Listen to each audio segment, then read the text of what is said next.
కొంతమంది నా క్లయింట్స్ నేను ఇచ్చిన దానికంటే కూడా తక్కువ తింటారనమాట. ఎందుకని? తొందరగా తగ్గిపోదామని. ఫర్ ఎగ్జాంపుల్ లెట్స్ సే వాళ్ళ బాడీ మెయింటెనెన్స్ క్యాలరీస్ 2000 క్యాలరీస్ అనుకుందాం.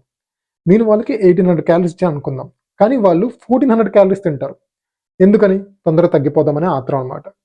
సో ఇది మంచిదా? లేకపోతే తొందరగా తగ్గుతామంటే తొందరగా అయితే తగ్గుతారు. కానీ మంచిది కాదు. ఎందుకంటే దీనివల్ల చాలా డిసడ్వాంటేజెస్ ఉంటాయి. అందులో ఫస్ట్ థింగ్ వచ్చేసరికి మెటబాలిజం డ్యామేజ్. అంటే మీరు ఎంత తొందరగా అయితే వెయిట్ తగ్గుతారో అంతే ఫాస్ట్‌గా ర్యాపిడ్‌గా వెయిట్ గెయిన్ కూడా అవుతారనమాట. కాబట్టి ఇది అంత ఫీజిబుల్ కాదు.